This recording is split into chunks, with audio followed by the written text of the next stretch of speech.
Hi guys, my name is Cornina Hernandez and this is a Creative Chika portfolio sharing. Today, we are featuring Grey Santos together with his original character Candy Candles.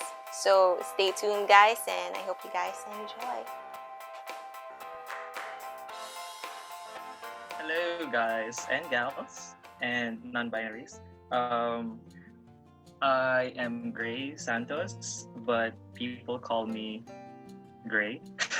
Great. um, I studied advertising in UST with our gracious host, um, and huh, I always order an extra hash brown during breakfast meals.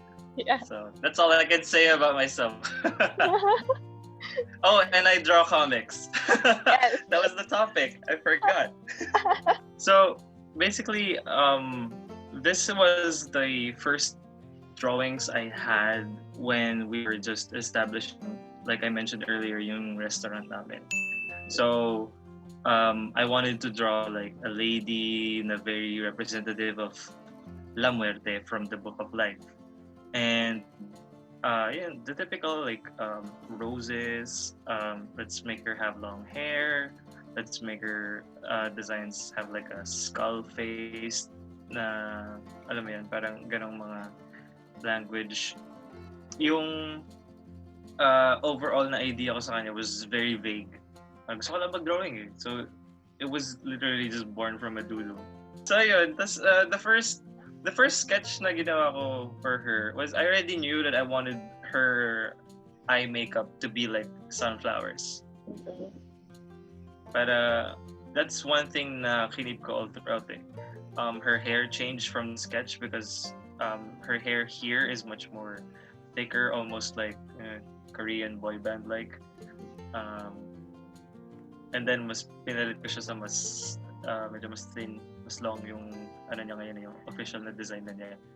But one thing na gusto kong i-retain and we might see in the book is yung parang these candles na nasa shoulder niya na parang meron kang almost like chandeliers pero nasa ano mo, nasa fronds mo. So parang that's so cool. So I just thought that those looked really neat. Na parang, and I know that it's not the most practical thing na ilagay sa balikat mo, but I'm like, yo, those look cool, man. Kasi at the time, ang idea ko sa kanya, she wasn't gonna be as physical. Like in terms of, kumbaga, well, she's gonna be like a goddess of death. So parang dapat she's just walking, looking pretty, diba ganun.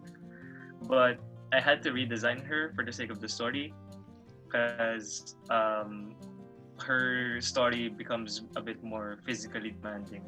Yun na lang yung pwede ko yung giveaway dun. The flowers dun sa design niya, it's more like a representative of the individual itself. So, ang naging concept ko kasi was for every Santa Muerte, meron silang parang visual aspect sa magic nila na nagre-represent, may isang bagay na nagre-represent sa magic nila. So, you might pick it up, you might pick up on it like when the story is finally out. Pero ang pwede ko lang i-reveal so far is, so for Candy, it's mostly flowers.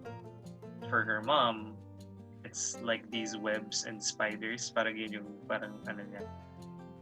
Meron akong mga parang tinatago every now and then na parang if the scene involves heavily sa isang character, meron silang parang sobrang visual impact dun sa scene na yun. So, second artwork. Yo! So, thank you for the exclusive preview na for giving me the chance to showcase this. It's one of my favorite pages sa first chapter ng book ko, which is it's a whole spread na pinapakita nila yung how Santa Muerte, this is Candy's mom by the way, how she takes yung soul. So, and she brings it to the land of the remembered, which is the Candy Candle's version of like heaven in a way. And the way I conceptualize yung world na to is that everything is upside down because you know how yung idea ng hell, like the basic idea of it. So yeah, it's for us Filipinos, even if you're just teaching it to a kid, yung basic idea niya is like, oh, hell is underground. Diba? Ganun. It's hot and stuff, ganyan. I wanted to convert it na parang as if may idea sila that it's hell, but it's actually heaven. Na parang may idea yung mga mortals like tayo ng tayong buhay right now. May idea sila kasi na-pass down lang yung kwento. But yung kwento ng mga yun ay interpretation lang ng kung ano talaga yung totoo. Which is, in this world, meron talagang parang miles and miles and miles underground na separate the world, which are like may mga infrastructures na nakahang from the ceiling. Yeah, and that's where they live. That's where all the dead live. The dead live. I'm gonna have to fix that one. Are you planning to release a book or per chapter? Okay. Shout out to Pickoff and Comiket because they were initially going to help me out on this through a event na dun ko i-release yung chapter 1 ko. And it was going to be a per issue thing. But then the pandemic happened. Yeah, so I have it ready. I have it ready. But since we have a thing going on, mas napupush na tuloy yung idea ko, which was my original plan naman, which is to release it as a book. Like all together na siya. Next artwork. So nung sa previous artwork natin, we talked about like there's this world where everything is upside down, buildings are hanging from the ceiling. So I asked, that's the world of the undead, or kumbaga parang yung pinaka-premise mo of the afterlife. And it does look like it's a happy place. Lahat sila, they're partying, dancing, ganun. Kumbaga, you're just living your best life because you're the ones here on top. When I made that concept, I immediately thought, di ano yung nasa baba? Like, what's on the flip side of this world? Because gravity is still a thing. so things can still fall down. What happens when you fall down? And yun yung nag-skyrocket ng kwento ko to like a different dimension where there are now things like this artwork right here na it's I can't wait to talk about it. I know sorry, Ate Carolina, this has been so relieving for me because I've kept this for like a whole year. Or yeah, a solid 3 to 4 years nang hindi ko siya nire-reveal sa kahit kanino. Except for like for some people na parang I'm gonna need some critique on. Pero hindi siya lalagpas sa 10 or hindi nga siya lalagpas sa 5 tao. Yeah, and I'm actually finally getting to talk about it. And ito yung tinatago kong concept, which was if there's a land of the remembered up top, there's a land of the forgotten sa baba. And there it's this version of hell. So if heaven is yung remembered, yung forgotten mo yung hell.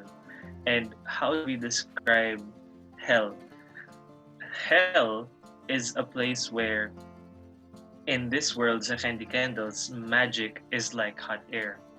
It's always going up. So therefore, kung yung mga buildings mo ay hanging from the ceiling, the magic is always just there. Nandun sa area nila kasi yun yung nasa taas. So, in a land na walang magic, what will it live on? Diba? So, initially, we are led to believe na parang barren wasteland siya. But when Candy, because of story na hindi ko na lang isa-spoil, story purposes, she goes down there and she finds it's not a barren wasteland, but it's a futuristic city kasi people thrived on science sa baba. So, pero it's like this cyberpunk-esque na city. Kumbaga parang high-tech sila, but it's very gritty. So people are still like very cutthroaty, tapos they don't trust each other. Alam mo yun, parang may mga factions ka. There's this whole thing na nangyari sa baba na nag-breed ng mga parang mas toxic na tao. So yun. So ito yung isa sa mga gusto kong i-showcase na mga tao. So she's one of 4, this character that we are looking at right now. She is one of 4 who are designed specifically by me to take down the goddess of death herself. As much as I want the story to be very emotional, very parang heart-pinching, ganun, it's still a comic, and I still want to flex some, alam mo yun, parang some drawing skills. Diba? So parang there's gotta be some action sequences and stuff. Pero hopefully, like, it's something people would like naman. Na I believe my vision isn't super parang out of place when these guys are introduced. They play a particular part that resolves yung overall na story. So, pero yun, sila yung mga parang magiging main antagonists ni Candy. Kasi Candy will realize that when she goes down there, di ba wala nga magic, what will she use? Wala siyang mana. So it's as if our goddess of death becomes mortal, becomes human. And then she's gonna be faced with these 4. Well, she's one of 4. Her name, I do want to reveal it though. I do want to say it now. Okay. Her name is Contra Diva. Oh. It's a very Filipino. I had my aunt name her. So yun. And dun sa pag-name niya sa kanya, mas dun ko siya inisipan ng personality. So, normally it's like ikaw mag-create kasi character mo siya ganyan. Whereas with this kasi, since it's, for me, it means so much that my family is well represented sa mga gawa ko dito. I even invited them na, diba, to name some of the characters and to give their own personality to sa characters kasi gusto ko siya maging as diverse as possible in a way that how your family would be, diba? Kasi nga, it is a story about family and silang 4, they are their own version of their family. Na it just so happens magka-clash sila with the family na given dun sa side naman ni Candy. So, please, I hope everyone looks forward to it. Na it's such a complicated plot, but yeah. Yo. Just to, additional na pa fun facts lang. Yung nakikita mo right now sa screen, so on the first 2 poses dun sa character concept niya, meron siyang helmet, di ba? And then dun sa last 2 on the right, wala na siyang helmet. So, this is because yung concept niya is more, she's like a biker chick. So, pero siya siya kasi yung type na parang you don't wanna underestimate. Sobrang lala niya kasi siya, yung face niya has like a war paint ng skull. So that's her without the helmet. Yun yung tsura niya. But in the land of the forgotten, yung mga materials na ginagamit nila for tattoos, they glow in the dark. So when she wears her helmet, parang may LED effect na lumalabas dun sa helmet niya na meron siyang skull na parang ala Ghost Rider yun. I hope you guys enjoy that. If you want to hear more of our conversations, you can go over to Spotify and search Creative Chika Podcast, or I will leave a link on the description box for you guys. Or you can use the hashtags Creative Chika or Ask Creative Chika. So thank you guys for watching, and let's talk again soon. Bye-bye!